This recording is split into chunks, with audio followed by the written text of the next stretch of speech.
Okay, so now how do we build responsive designs? Okay, it's not as easy as just using fill and hug and just condensing things down. There are actually some logic and math that has to actually go into it to be able to produce designs that toggle nicely between desktop and mobile. So today we're going to look at a responsive collection that has to do with how we handle our type across device sizes and how we handle our spacing across device sizes and some other things as well that allows us to build these nice responsive designs inside our Figma file. Let's rock and roll. If you're a big fan of what we're doing at UI Collective, consider supporting UI Collective Academy or just join the community on its own. So just to highlight a couple of things that you get here, I'm trying to build an education system where it actually teaches you the skills that a lot of courses don't actually teach you. Like, of course, there's a building an advanced design system, like elements of our collective kit. We also get into things like getting hired in design. How do you go from intern to full time? How do you properly manage stakeholders in an actual design environment? How do you start a freelance design career? And a whole lot more. There's a ton of great micro lessons here. Also some perks associated with it, a couple $100 worth of downloads included in the academy, and a whole lot more on the way. I also do have 2 Chrome plugins dropping sometime soon, hopefully sometime this week. So be sure to come back to the website and check out those plugins. They will also be included inside the academy. Thanks so much for your support, everyone, and let's get started with the video. Okay, so let's cover everything to do with responsive design and how it's sort of at the enterprise level, we're able to use our variables in our designs to produce sort of designs that can work on desktop, tablet, and also mobile. It's far more complex than a lot of people realize. Now, one reason why I'm filming this video is I've already covered a lot around design system setup, brand collection, alias collection, mapped collection. And again, if you're new to that, I'll put some links down below where you can go learn a little bit more about that. But usually whenever I cover responsive design, I actually usually cover it to the end. So a lot of people, if you don't make it that far in the video, you don't have that in your wheelhouse. So I actually want to dedicate this video solely to the responsive collection. And again, how at the enterprise level, we're able to build real complex, responsive designs. And again, if you master this concept, you're already a foot into most design roles out there. Okay, so let's dive right in. So essentially what this collection is going to allow us to do, okay, at a high level here is say we just have like this, desktop frame. And then we also have a mobile frame. I don't know, like iPhone 16 Pro Max. Speaking of that, I need a new phone, so I should probably get one. But essentially what it's going to allow us to do is like take this desktop frame, toggle the mode, and allow everything to condense properly so that it fits the mobile frame. And again, if we were to add a tablet in here, that's the same thing what that would occur. Okay, just being able to simply toggle modes and allow us to produce these responsive designs in a nutshell. Okay, that's kind of what we're getting at. Now, it's far more complex than what a lot of people realize, but it's also more simple than what a lot of people think. Because really what this is based on, okay, in our variables is simply just, create a number variable here, is basically just one collection that we call our responsive collection. So what this collection is going to house is essentially all of the variables that are going to allow us to produce those responsive designs. So to kickstart things here, okay, is again, I don't know how Figma structures like their plans these days. So you might need to be on like a paid plan of Figma. You might not be. So anyways, continue on. We're essentially, because we already have 2 frames here, okay, and just for the purposes of this exercise, we're only going to focus on 2. Okay, we're not going to add a tablet. It's a little bit less common to have a tablet sizing because most developers are easily able to scale things down to a desktop. Usually what I see now just working with clients, that tablet designs are really only introduced if there's really like a different experience that's needed on the tablet, if you know what I mean. Okay, so we're going to have a second mode, okay, inside this responsive collection, for the first being desktop and the second being our mobile sizing. Now, what's one thing that we notice here right away, okay, is that our width of our desktop is 440. So we're going to set that to 440 and change this number variable to device width, device size, device width. It can really be anything. So like device size, that's fine. So our 440, and then we have our mobile, which is set to a 440.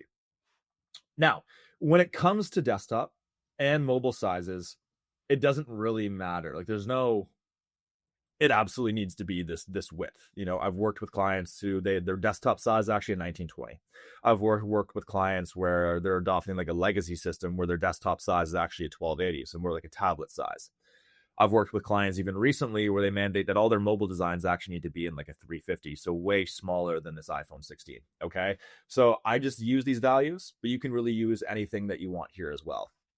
Now, also on that point, okay, you don't necessarily need to stop here. If for some cases, you do want to have a mobile small, you can also do that here as well, where if you do have some components that really need to change, depending even like that 90 pixel difference, you can introduce different sizes here as well, okay? But for simplicity purposes and the purpose of this exercise, we're only going to focus on desktop and mobile. Okay, so now that we have those device size variables out of the way, that's sort of the low-hanging fruit of our responsive collection. But we still need to look at, jumper variables, font, text, things like that. Everything else that goes inside of this responsive collection that allows us to produce truly responsive designs. Okay, so the first thing I want to cover, so we already have our device size out of the way, and that's kind of already like the low-hanging fruit of the responsive collection.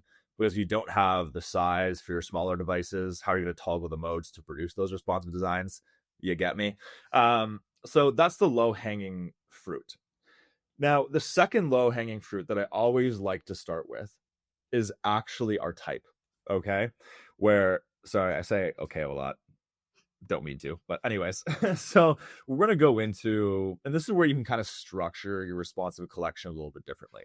What you can do is you can group everything out by in terms of our font size, in terms of H1, H2, you can duplicate this for an H2, and then, you would have like a paragraph sizing, graph sizing, paragraph sizing.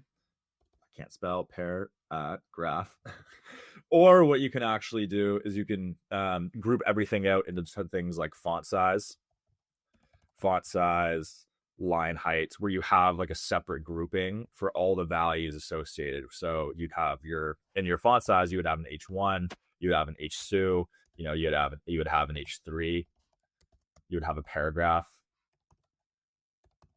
You might have a caption, and that would be the same for the line height as well. So that was a duplicate this. You'd also have all those same values in line height. Either approach works. Okay, I've seen it done in a bunch of different places.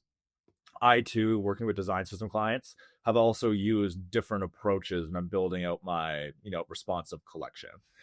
But my personal preference here is to actually not have individual groupings for everything within font size, everything within line height, everything within paragraph spacing. So just delete these two. I actually like to have everything associated with my H1 in an H1 grouping, H2 in an H2 grouping. So that way, if I do need to adjust all of the different variables within it, I don't need to flip between groupings. Everything is just solely within one. And again, if I did need to see everything all together, I can just toggle to the all variables view. So let's just get rid of these two for now. So within our H1, we're gonna have a font size, we're gonna have a line height, and we're also going to have a paragraph spacing for desktop and also for mobile. So what we're gonna do, we're gonna duplicate this. So we have an H2, we're gonna duplicate this for an H3, we're going to duplicate this for an H4. We're going to duplicate this for an H5.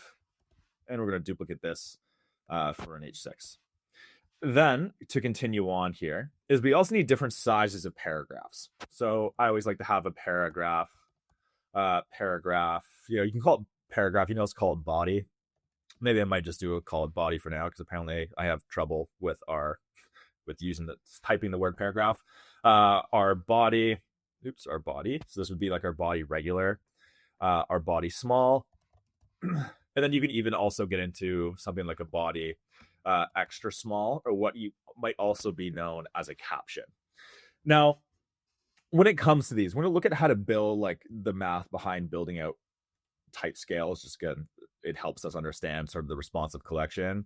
But one thing that's important to note is not everything absolutely needs to change between desktop and mobile. It is a pretty common question I get, particularly around body, which we're going to look at too, is should my base paragraph size be smaller on mobile than desktop? The answer is no. We're going to get to why very shortly, but it is like a pretty common question that I get asked. And again, one of the reasons why I'm also filming this video is to address a lot of the questions that I have been getting relating to your responsive collection. Is your desktop and mobile, they don't always need to be completely different. They can be similar in some regards, okay? Calling that out right away.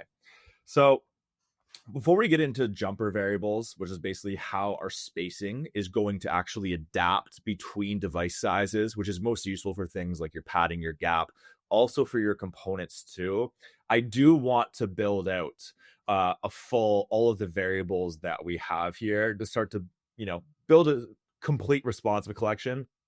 So you have something tangible that you can walk away at the end of this video with for like a portfolio or really anything. Okay.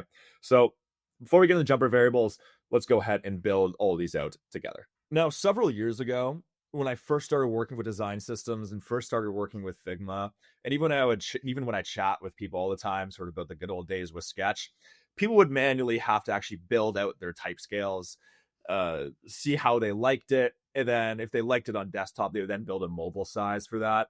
But now we're at a point where there's tools that can actually help us. One of these tools is actually called Typescale. Again, I'll put a link for it down below. I've covered it in the past. I'm not associated with this tool. I'm not getting paid to promote it.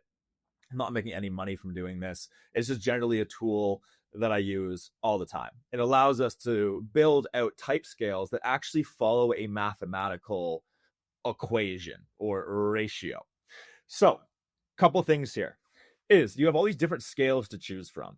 So depending on how you want your brand to look, you can choose some different scales. You can introduce your own rate scale. You can, make adjustments to it, whatever, it doesn't really matter. So there's also rems, pixels, and points, but because Figma is based in pixels, you always need to make sure that you toggle the pixels. Now, I always start with a major third as my desktop. If I do need to add more H tags, less H tags, make some adjustments, add in things like a hero type, I can do that, but I think it usually just gives me like a really great foundation when you select the major third scale. Now, one other thing as well is the base font size, you should always set to 16.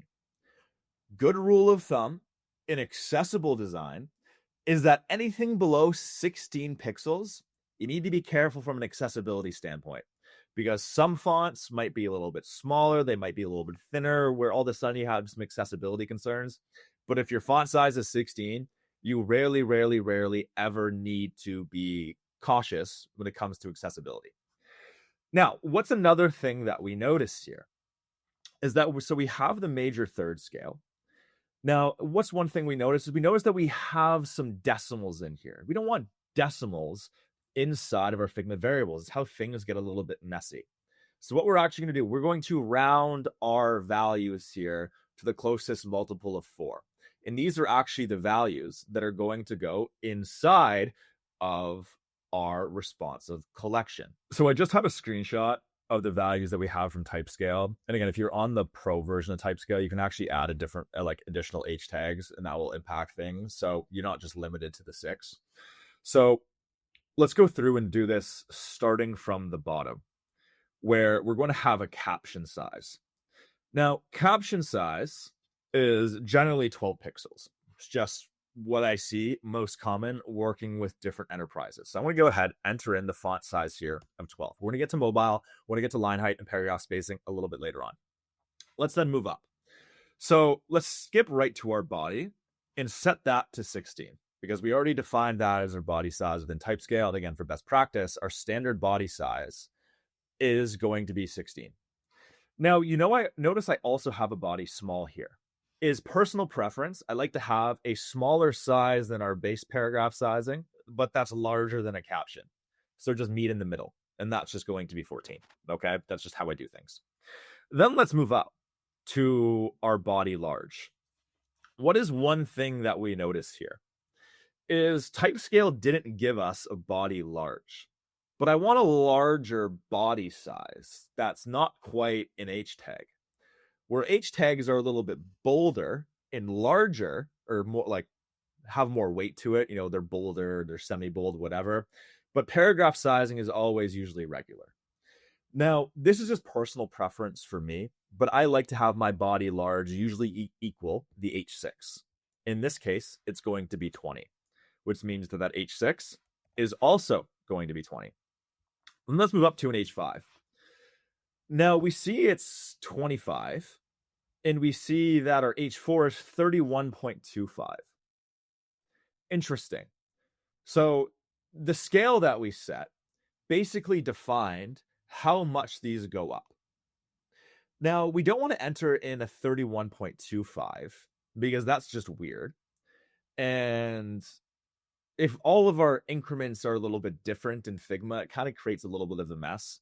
So what we do here is we actually round our values to a multiple of 4. Depending on your brand, it can be a multiple of 6, it can be a multiple of 5, it can be a multiple of 2, it can be a multiple of 3. It doesn't really matter. This is just how I like to get things set up. And again, as I mentioned, depending on your brand, you might want to change your grid structure for that. But I always like to align my elements to a 4-pixel grid. And again, going back to our caption size, where here this is 12.8. What's the closest multiple of 4 to 12.8? 12. That's simple. So if we go to our H5 where it's 25, what's our closest multiple of 4? 24.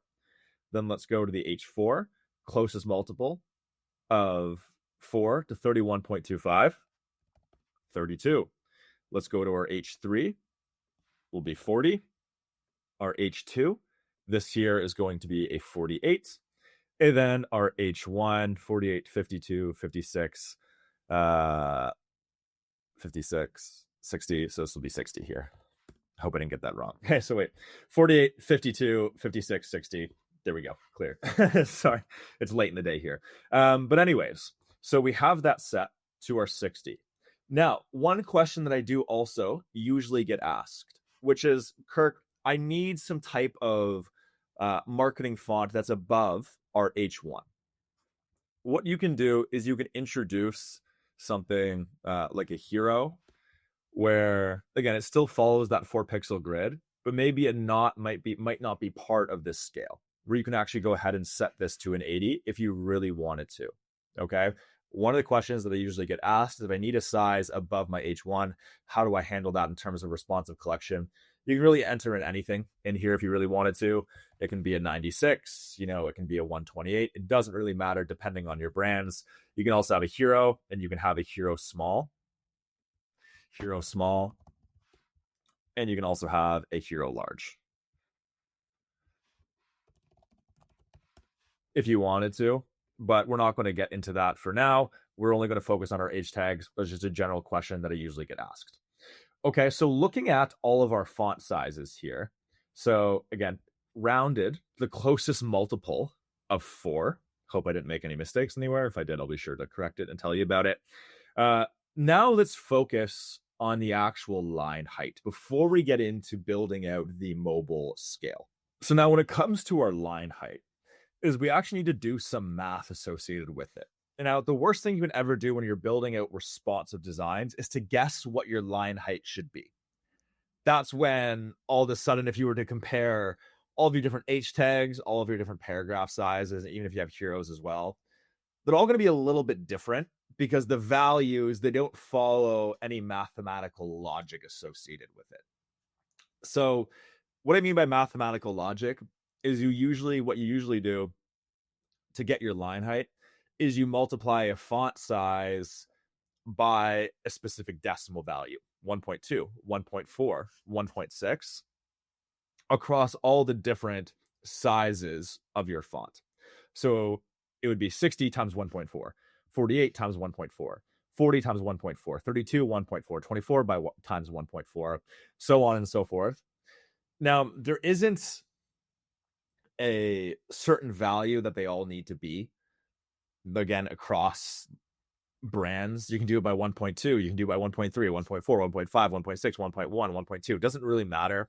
We're just going to use 1.4 for the purposes of this demo. But ideally, what you should do is test out the different appearances of the fonts with different line heights to sort of pick a decimal value that works for you. So here, we're going to use 60 times 1.2, 72. 48 times 1.2, 1.2. That's 57.6. Closest multiple of 4 to that would be 48, 52, 56. So this would be 56. 40. 1.2. Oh, did I say 1.2 or 1.4? 60 times 1.2. Okay, we're going to do 1.2, 48. Sorry, I'm just going to double check here. 48 times 1.2. Okay, perfect.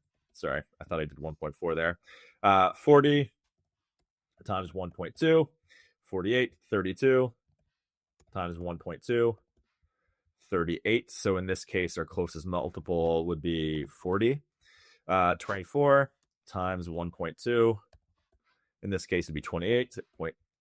And then we get into our 20 times 1.2. Perfect. 24 on the dot. Will be the same thing for here as well. And then our 16. So 16 times 1.2. This will be 20. Again, still rounding up using that multiple of 4 grid. Now, if you use the multiple of 4 for your font size, in order to align all those font sizes to avoid having decimals, best practice is to use the same grid system for your line height. So 14 times 1.2, 16.8, this will be 16. And then 12 times 1.2 is equal to 14. So closest would be 16. Okay, so there we have all of our line heights for our desktop. Again, hope I didn't make any mistakes anywhere in there, but if I did, my apologies.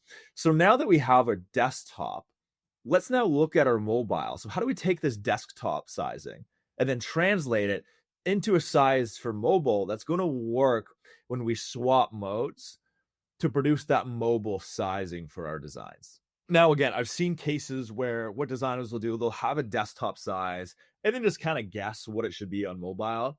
But if we already have this tool type scale, why do we need to guess? Now, how do we take this initial scale that we created for our desktop and then translate it to mobile? What we do is we select simply a smaller scale. See how easy that is, where you went from a major third to a minor third. You could even also go to a major second if you really wanted it much smaller.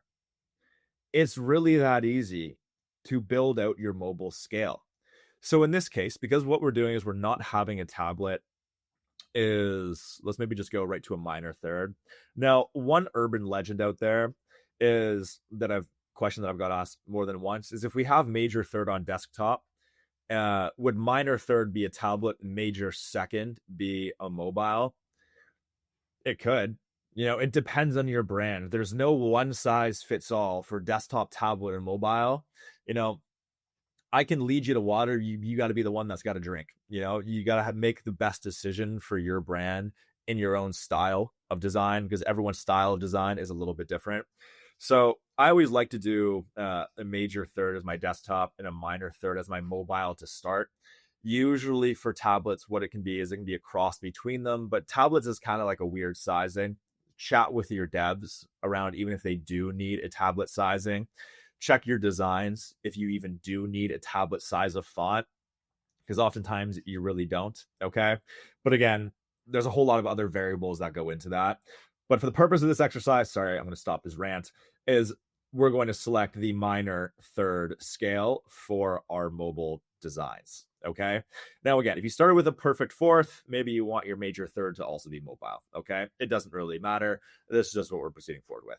So I'm going to go ahead, take a screenshot of this scale right here. We're going to bring it into Figma and we're going to build out our mobile scale using a lot of those same concepts that we taught when building out our desktop, but I answer some of the questions that people have left me as I go. Okay. So here we have our desktop. Here we have our mobile. With me so far? Perfect. So let's start from the bottom. Now, when it comes to our paragraph sizes, I very ever rarely change the size from desktop to mobile. Ever. It's not something that I usually do. It's not something that even some of the largest brands in the world do either. Unless you have a really, really good reason to do so. For the purposes of simplicity, when you're building responsive design, keep all of your body sizes, including your captions, the exact same. So this would be 12. This would be 16. Our body small would be 14. And this would be 16. And our body would be 16. And this would be 20. Now, remember how earlier on in the video, when I was chatting about how anything below a font size of 16, you need to be careful from an accessibility standpoint. So if our body size on desktop is 16, why would we make it smaller on mobile? Because I know we need to be careful about accessibility. With me so far, again, that's one of the key reasons why we don't really change our sizes of our body sizes or paragraph sizes really at all. Then for a body large, same thing. And we can just apply the exact same logic here for our line height. Just take the values because they're really going to be the exact same. Now, let's go with our H6s because this is where things get a little bit different. So in this case, just based off our scale, again, the closest multiple of 4 is also going to be 20. So there's really not going to be a huge change there. Then let's go to an H5. In this case, our closest multiple is also going to be 24 and then 28. And then if I was to go with an H4, in this case, I can see instead of 32, we're actually going to have a change here. So this is going to be 28 times 1.2. Again, still using the same ratio, not ratio, but decimal value that we did to calculate our line height for our desktop. We're going to do the same with our mobile too. So this is going to be 33.6. Closest multiple is going to be 32. H3, what do we have? We have 33.18. Closest multiple is going to be 32. 32 times 1.2 is going to be 38. So our closest is going to be 40. Our H2, I can see it's going to be 40. 40 times 1.2 is going to be 48. Perfect. Don't need to make any changes there. And then we're going to have 48. 8 times 1.2. In this case is going to be 57.6. So we're going to set this to a 48, 52, 56, 56 in this case again. I hope I did that right. If I didn't, sorry. Beautiful. So now we have our font sizes and our line heights for our desktop and our mobile. So now picture if we were dragging all of these designs from, a desktop to a mobile frame. Our design for our dashboard will already start to become a little responsive because the font is going to begin to change when going from a desktop through to a mobile. With me so far? Perfect, because this is probably the easiest concept of our responsive collection. But we still do need to look at our paragraph spacing. So let's take a look at that. Okay, now let's look at paragraph spacing. So I'm going to enter in some text here, paragraph. Set this to our, what do we have here for our body? Let's go 16, 20, 16, and then let's go with our 20. I spelled paragraph wrong, so I wasn't even looking. Paragraph spacing. So what your paragraph spacing here is essentially the space between paragraphs. So if I was to hit enter, how much space is going to go in there? So in this case, we'll set this to something like 24 for now. So what this is, it's really, really up to you how you want to do your paragraph spacing. There's cases where there is some math behind it. There's cases where it's the same value of your line height. There's the case of you kind of just eyeball it depending on your brand. There's also cases where the paragraph spacing for all your body text is exactly the same. There's no right method here like there is for line height. Again, you can do it based on a multiple. You can do it based off other factors. I've seen it done so many different ways. So I'm not going to really lead you astray in terms of how best to do this. So if we have, let's set this to a 16 and our line height to 20. So 16 and our line height to 20. Your paragraph spacing could be paragraph spacing. Sorry, let me see here. Paragraph spacing could also just be the exact same value as your line height. And that's what we're going to proceed with for now. But again, it's just a great starting point. If you do need to make any adjustments, then you can totally go ahead and do that. But you need to actually build up the scale in order to do that, to visualize it accordingly. But for now, a great starting point, just make your paragraph spacing the exact same value as your line height. It's really that simple across desktop and also for mobile. It's just an easy starting point until you actually start doing some testing. So as you can see here across everything, just going to set it to 28 and then 28. We're going to have 40 and then 32. We're going to have 40 and then 40. And then we're going to have 56 and then 48. And then lastly, 72 and 56. Okay. So really, really is that easy. Now, let's just do some quick checks here. So let's go ahead. Let's hide this. And what we're going to do is let's add in our desktop. So let's go with our desktop here, and we're going to add that width, which is going to be that device size on desktop. And let's just add in some font here where, we're going to have an H1. So let's set, apply our H1 value, or H1. There we go. Our H1, let's go with our H2, our H2, our H3, and let's go with our H4, and then let's go with our H5. Oops, did I change that right? I did not. H5, and then let's just go with our H6. There we go, just like that. So now that we have all these values applied, again, notice how I'm calling the variable, is if we were to change this then to the mobile sizing, notice how the sizing of our H tags adjust. So I know it may be hard to see, but you can see how they get a little bit smaller when toggling between desktop and mobile.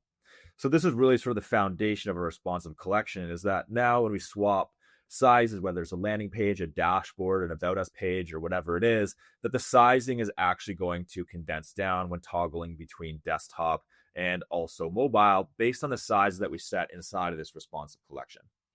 Now, that's just for our font. What about things like our spacing, our padding, our gap, and do we need a mobile design system? How does this work for components? Let's look at some of those questions next. Okay, so we have responsive font, but what about everything else that goes with it? Like our spacing, what goes with responsive design, like our spacing, our padding, our gap, because these are the things that truly make responsive design responsive, right? It does not just our font. Now, what I have here is just some sample designs I have from Untitled UI. Again, I love to support other designers. Jordan's got a great Figma kit. We also do have a design system, but it's more focused on componentry. Well, his is more focused on landing pages and things like that. But yeah, I love to support other designers. He's got a really great kit.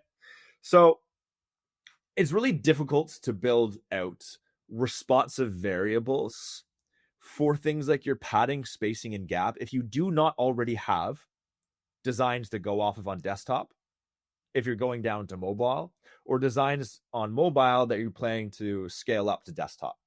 You kind of need some starting designs before you can go through and do this process. Otherwise, you're going to be guessing and you're going to be changing things, and you realize the spacing doesn't sort of fit your guidelines and how you like your designs to look. So what we're going to do is what I would do if I was you in building out these responsive variables for the very first time, which is to conduct an audit of the variables that you need on some pre-existing designs. Let's take a closer look. Okay, so I'm going to add some font here just on the right-hand side, and just set this to font, just any placeholder text for now. And let's examine some of these designs here. So I see he has vertical padding of 96 and a gap of 64. Okay, so we have our 96. We have our 64. Let's click in a little bit. So we still have that 64, but then we also have a 32. And I think that just about covers it. So let me click in here. So there's that 32, 64, 96. Let's now go down a bit. So I see we have that 96 again. We have that 64 again. We have that 32 again. We have that 96. Click in here. We see we have that 32. 64, 32. Now here I see a 48. Okay, so let's go with a 48. There we go, just like that. And it looks, that's just about all the, spacing variables that he uses here. Now, notice what we did is we essentially took an audit of existing designs that we already had and extracted the values that we're using for our padding and our gap. So I'm just going to introduce some other sizes here as well. Let's maybe introduce just like a 128 and then also just like a 16. Okay. So now what we can do, let's say these are all the common spaces that we use across all of our designs. Now, one thing I'd like to call out is if you have like 25 spaces that you use in space values that you use in your designs, you're probably doing something wrong. And you can actually probably condense those to about 6, as we have right here. Okay, that's just best practice. So now let's go ahead and let's assign these specific values. So maybe this is a 2XL. Maybe this is just an XL. Maybe this here is a large. Maybe this here is a regular. This here is going to be our small. And then this here is going to be our extra small. So we're essentially assigning these values in our mind in terms of what these values represent. So now what we're going to do is actually take these values, bring them inside of a responsive collection in a group that we call our jumper variables. So what our jumper variables are essentially variables that are predefined what we're going through, what value we're going to change from when moving from our desktop to our mobile. Let's take a closer look here. So in this case, let's say we're going to go from a 96 spacing on desktop to a 64 spacing on mobile. What we would do, we would have an extra large to a large value. So essentially what this is saying is we're going to have a 96 spacing on desktop, and on mobile, that's therefore going to be a 64. We can also work in reverse. So maybe we want to have smaller spacing on desktop but larger spacing on mobile. We can flip it, large to an XL, where this is going to be a 64, and then this here is going to be a 96. Then we can also do a 2XL to an XL, where we go from a 128 to simply a 96. Okay, let's even go with a couple more. We can go with a regular to a small, 48 to a 32, and we can even go from a small to an extra small, where we go from a 32 to a 16. Now, one thing that's important to note here is if you have specific values for all of these, all of a sudden your jumper variable for all these different combinations, your jumper variables grouping is going to look like this, where you have so many different values for you to choose from. But the glory of our jumper variables is that you only need to include the combinations that you actually need. And this is why it's so important to have some desktop designs already existing, or mobile designs already existing if you're going to desktop, but again, desktop designs if you're going to mobile, for you to understand how that spacing is going to need to change. Because in this case, what's one thing that we don't have? We don't have a 2XL to do a large, because maybe our designs don't require a 2XL with a 128 going down to a 64 pixel on mobile. Maybe we don't need that to need that value or that jump to happen when going from desktop to mobile.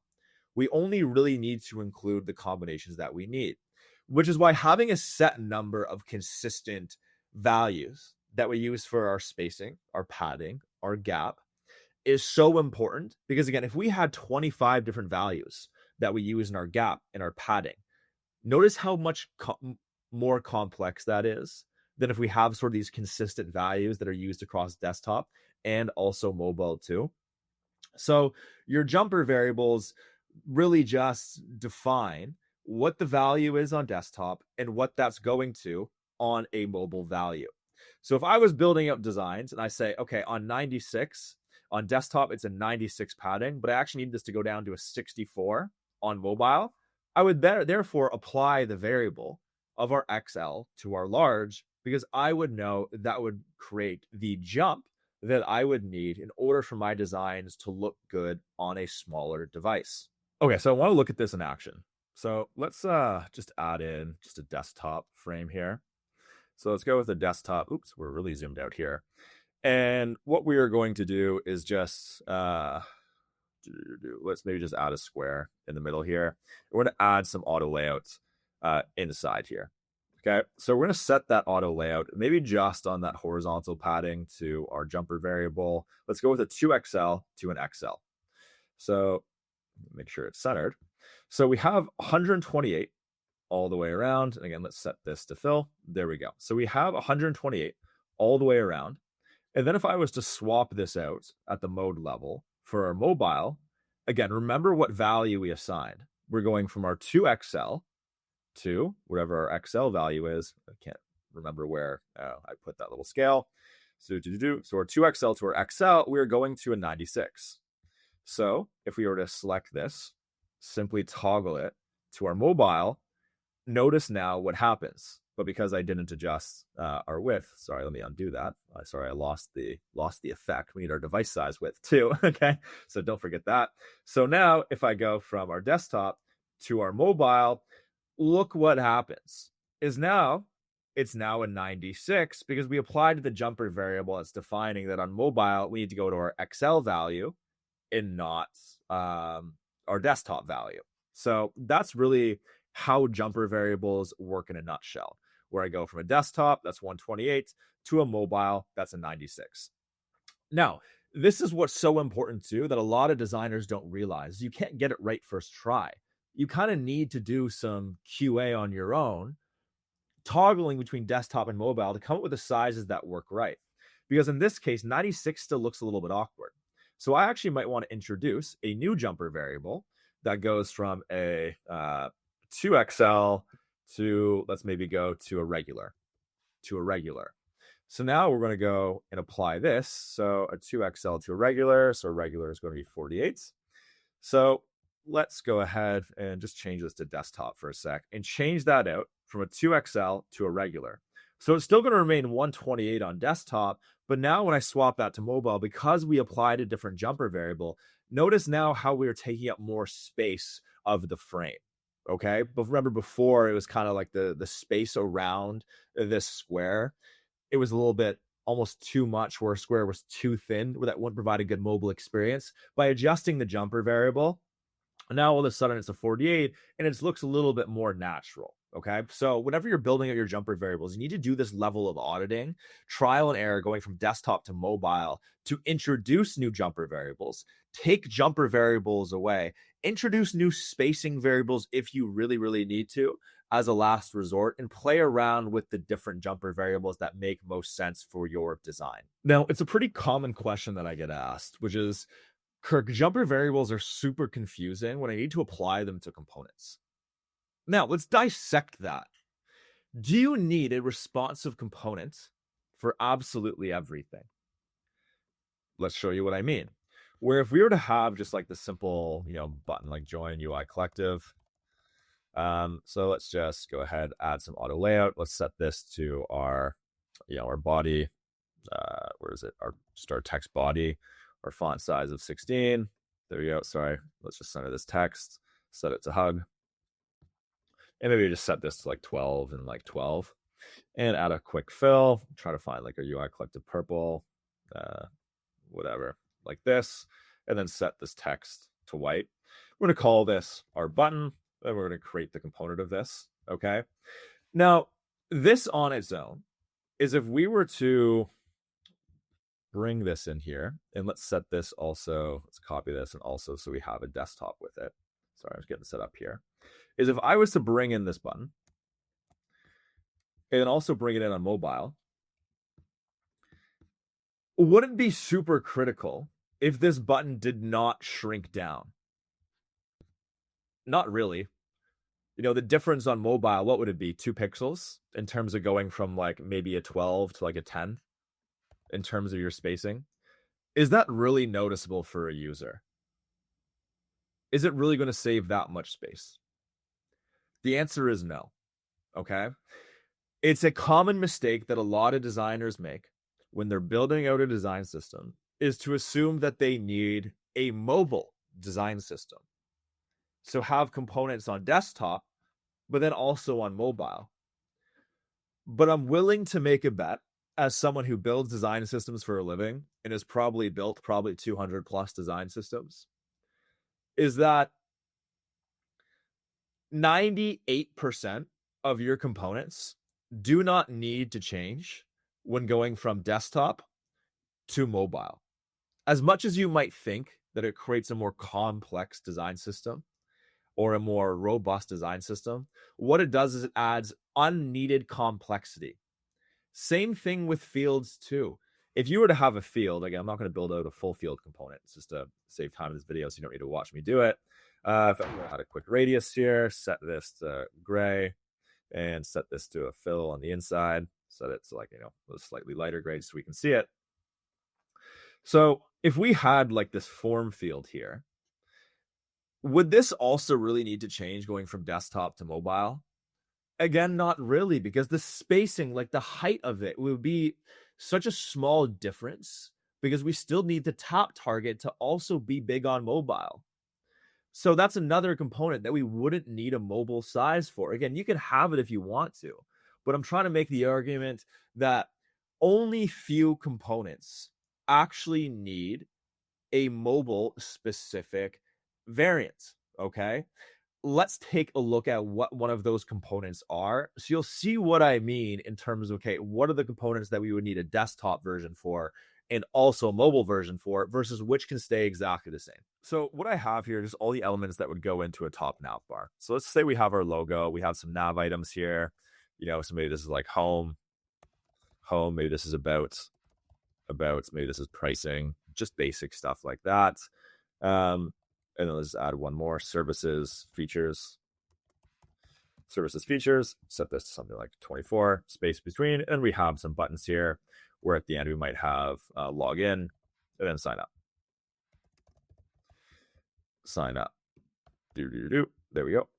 Group these together and let's group these all together. So we have our simple logo, again, just a gray bar, and we have everything we need. Set some horizontal padding, maybe set at 48, and then also, 24, whatever. Let's add a quick fill and connect these a little bit more, something like 12. Perfect. Now, say this here is a top nav bar, top navigation, and this is our top navigation component.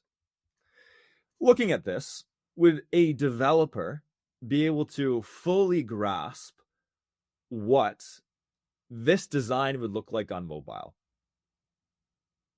Would you be able to easily build the logic within this so that when it condenses, it looks exactly as you would want it on mobile? I mean, maybe, but it takes a little bit of time.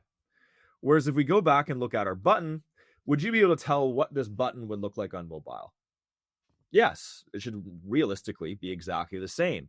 But that's not the case for a top navigation, because a top navigation here has a little bit of a different design. What it does is actually stacks all of the elements instead of having everything horizontally. These stack, sorry, let me bring these down. These stack, these are also going to stack. We also might want this spread out more where this is full width, and also so our buttons take up the full width of that container itself. We're gonna need more space here where these condense out too.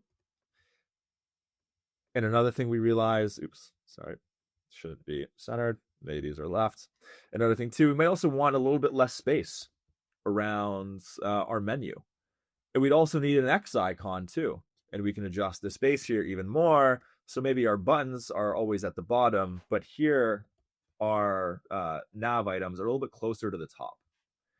This is what I mean in terms of do an audit of your design system to actually have an idea of what components need to change drastically or change at all from desktop to mobile. And a top navigation is a great example of one of these components because the structure of the component is structurally different, is drastically different in terms of the layout, in terms of the spacing when going from desktop where the navigation sits at the top to a mobile where the navigation might slide out from the right or also the left. So it's this type of audit you need to do across your design system to be able to identify, okay, what are the actual components that need to change when going from desktop to mobile? Because then in your variants here, you would have a size or device. This here would be your desktop, and then this here would therefore be your mobile variant. These are what are called mobile optimized variants. Now, not everything needs a mobile optimized variant. You can if you want to. Going back to our button example, you can, if you really needed to, have a different variant where this one is maybe 10 and 10. But is a user really going to pick up the difference between them? is it really going to make a key difference to the user experience? Looking at these, they're just about exactly the same, and it's going to create maybe 2 pixels or 4 or 6 pixels of spacing that a user might have. Okay. Really not that big a deal, really not that different. So, grand scheme of things, whenever you're building responsive designs, you need to remember that not every single component needs a responsive variant.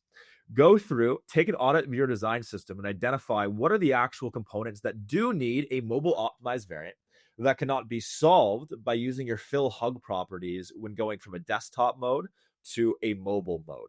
Okay. It really is that simple. If you want to watch the video, it's taking the world by storm. Click right there. And if you want to watch a video, I highly recommend click right there.